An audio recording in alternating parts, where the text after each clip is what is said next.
How the guitars were sold varies quite a lot. It certainly varies as we get to the post-war period. In the pre-war period, where Czechoslovakia and Saxony were working very, very closely together, within Markneukirchen, they had established a large group of wholesalers who essentially took the finished instrument and wholesaled them. The makers did not generally sell straight to the retail outlet, to the shop. They sold to wholesalers who traveled, and they'd travel around Germany, they'd travel to America. I've talked to you before about the fact that the Americans even set up a consulate in Markneukirchen in the late 19th century.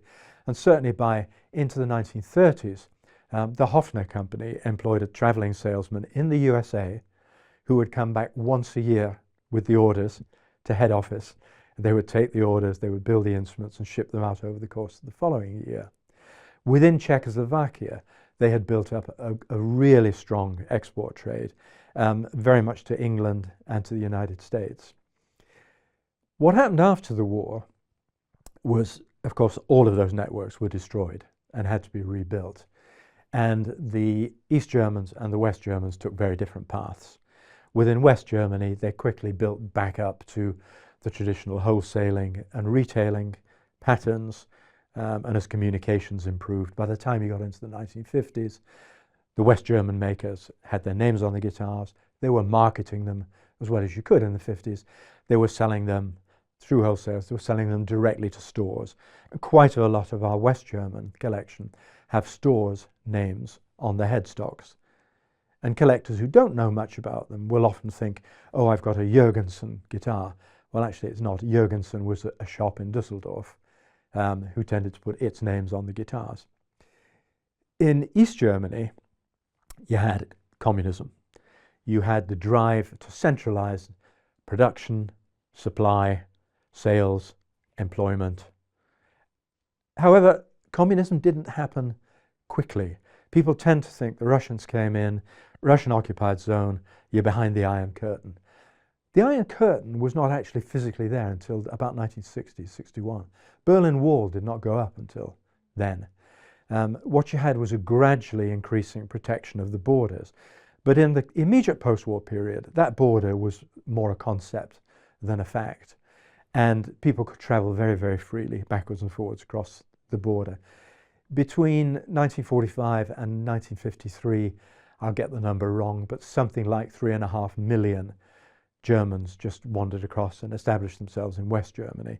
So there was a trade in selling guitars to the West.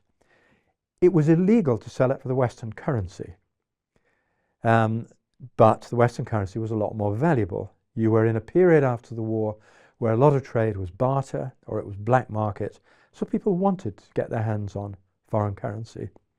In East Germany after the war, they did want to start building up a centralized selling organization, but it took probably until the late 1950s until it was becoming established. They'd had a trade organization called MIGMA since the 1930s in Markneukirchen, and this is what the East German state decided to begin to use as its sourcing company. So if you wanted to buy woods or strings or machine heads for the guitars, you gradually began to find over the years that you couldn't get them on the market anymore.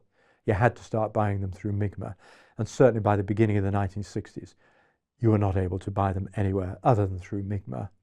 So they decided to start doing the same thing with sales, and they built up a couple of sales organizations, the main one of which happened to be MIGMA. They used that for the sales, but there were one or two others as well.